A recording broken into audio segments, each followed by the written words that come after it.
Hello. On my recent trip to the North Uist and the Outer Hebrides, I caught up with friends of mine on the island, Brian and Lynn Lowe. Brian is the RSPB's corncrake warden for the Outer Hebrides, and he's the only professional corncrake warden in the world.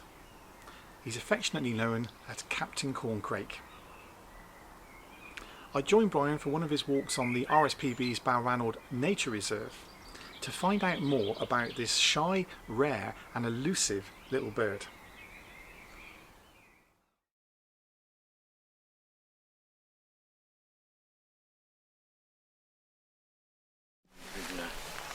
Well, thank you all for coming, and I'm Brian Lowe, and I'm the official title is the RSPB Species Officer, and I deal with the three main species, well, three of the main species. I do corncrakes, corn buntings, and then I go on to golden eagles. There's not much difference between any of them, they all sound the same. Right, what I'm going to try and do is tell you the life story of the corncrakes, what they do when they get to the Uist, where they come from and where they go back. So first of all, we're going to find out where they migrate to in the winter. End of the breeding season, the males are always the first to go. They've had enough and they decide to go, that's it. Can't do any more. Then I'll tell you the rest in a minute. Now, our first corncrakes, male corncrakes, arrive usually the last week in April, start coming in, and to the first and second week in May. That's our main time for the incoming birds. The males come in first, but very often we find sometime the odd one or two female come. Now, the males arrive and they come right from the bottom of Southeast Africa.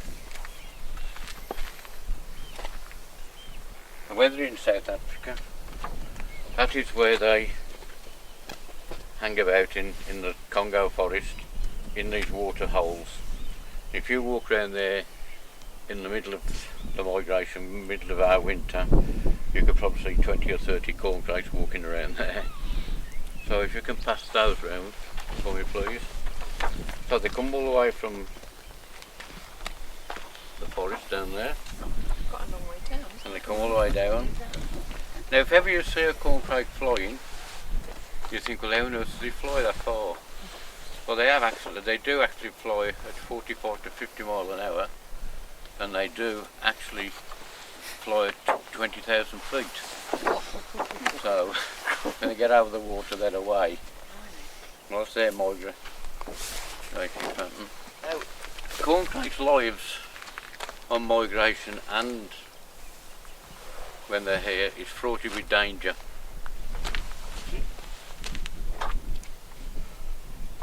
And then there's our old friend the cat. When they get here, all the dangers that they get. Cats. Now we're having a lot of them caught by cats.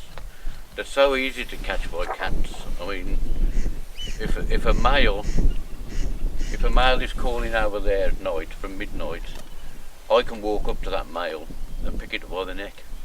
They just don't take any notice at all. He wants a woman and he's going mad. Targets, basically. They are, yes, sitting targets, yeah. And another animal that kills quite a few corncrakes, the otter.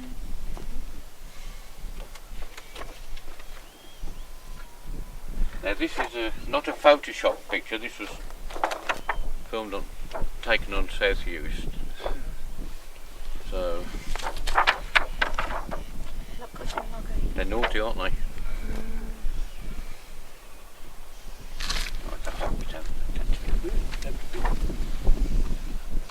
Well, right, the males arrive, they find an area like this, and they start calling for a female. If you hear me referring to corners, a lot of these areas are little corners in a cross field. One. One there. Like a blue one. Yeah, You'll probably hear hundreds by the time we finish, I hope. And those are little areas we rent off the crofters, and then we plant all what you see in it, you know, the ground elder and everything, nettles. They love nettles. Anything that they can walk through. It's no good having tufty grass. They need somewhere where they can walk through the nettles like this, you know, they love this. They can walk through that. Look anything. If you see the way it's got tufty in places, it's just no good for them whatsoever. So now the males have arrived, and I start calling for a female. Now a female comes into its territory, or like I say, I keep forgetting myself and saying corner territory. And what they do, calls for a female arrives. They mate, and she can lay up to 15 eggs for the first brood. Now that's a day-old corncrake chick. Same size as a day-old chick.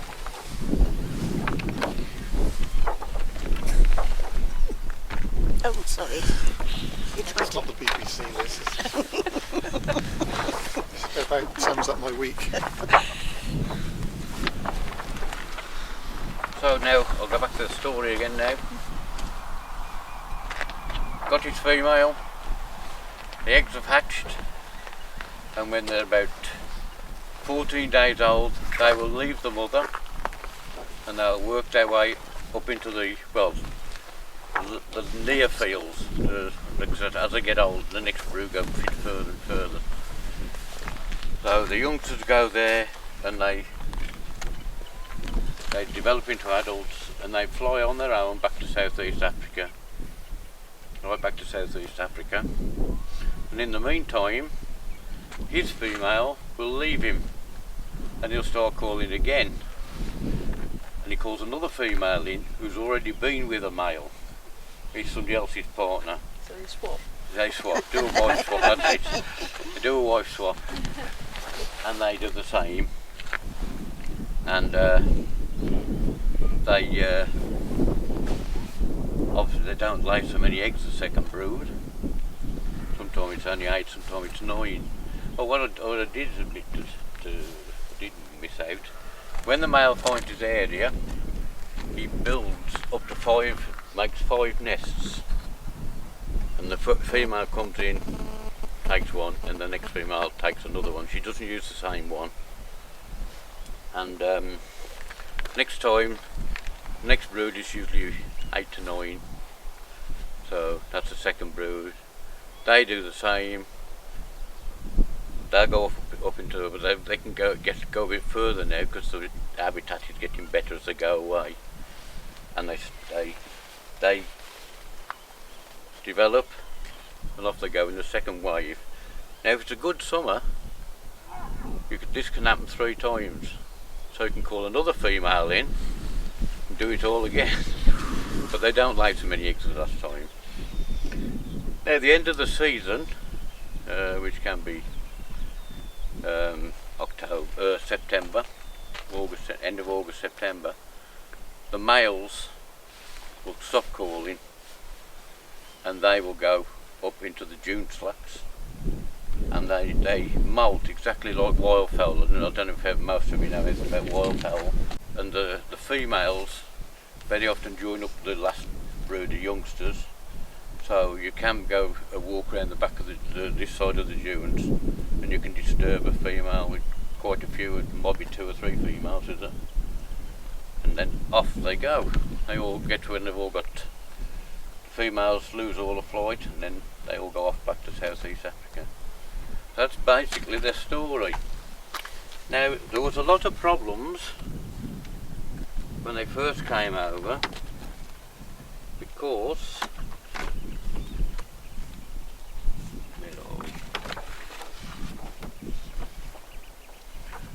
the crofters, if you've got a croft field, which is the easiest way to cut it, round and round and work to the middle.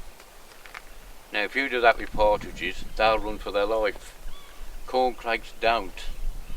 They sit down to the last swath of grass, and they've got the lot. So we had to develop some methods of mowing for them, which the crofters now get grants for doing this sort of mowing.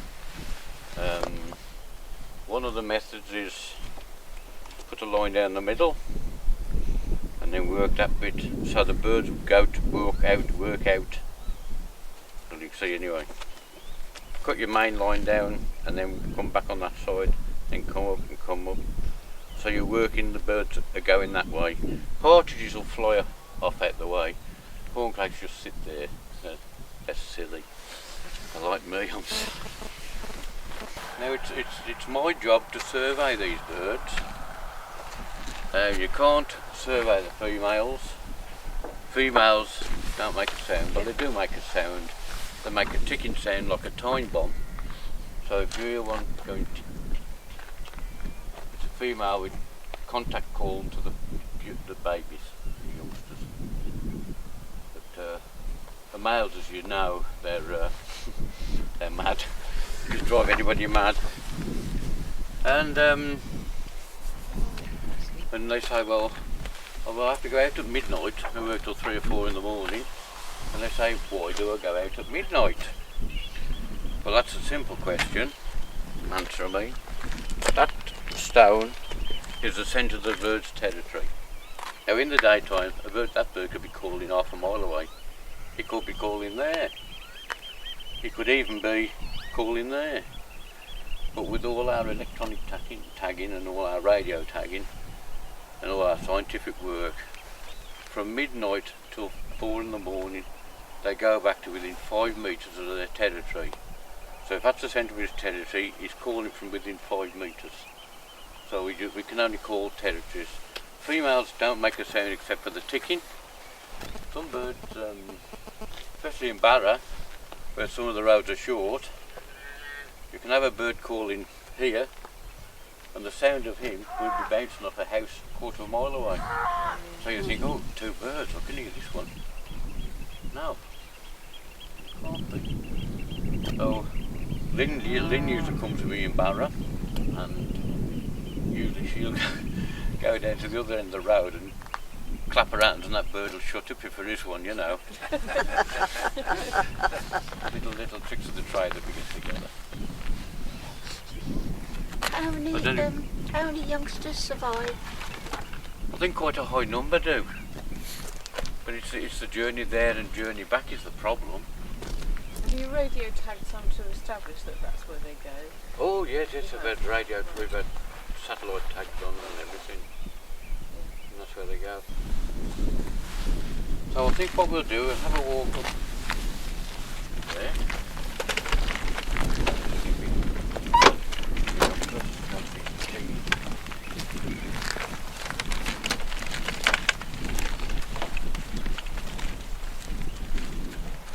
What are the rules on accent?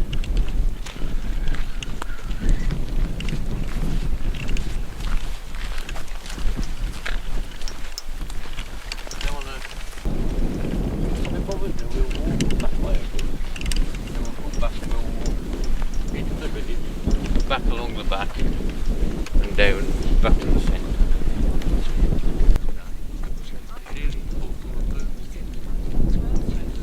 Oh yeah.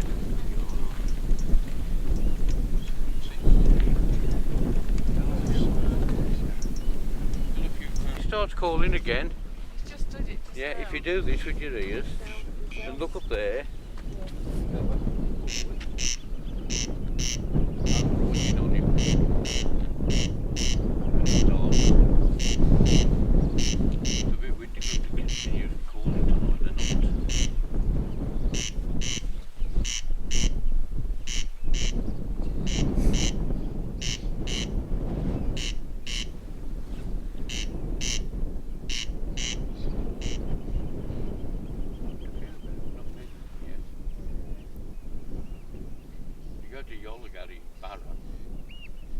You've got an area, the whole of this area, the whole of that.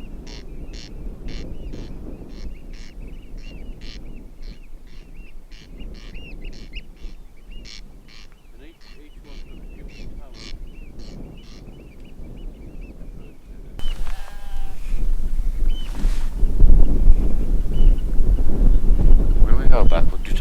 round the corner because there's some banks there, and very often they stand on.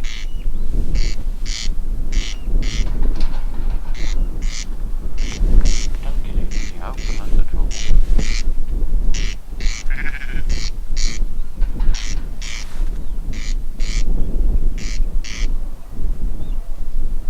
What distance do you reckon that is? I was saving that for joy. Yeah, right. It's there. Don't be letting me open. They do sometimes, huh? Call it.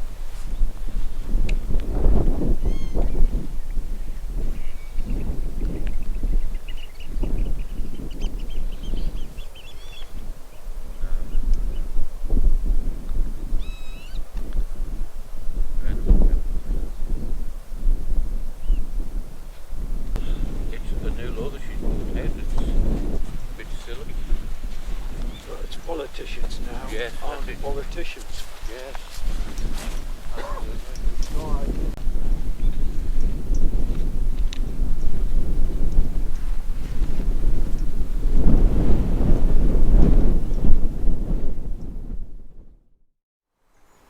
Thanks, Brian. You always make me welcome, and it's always appreciated.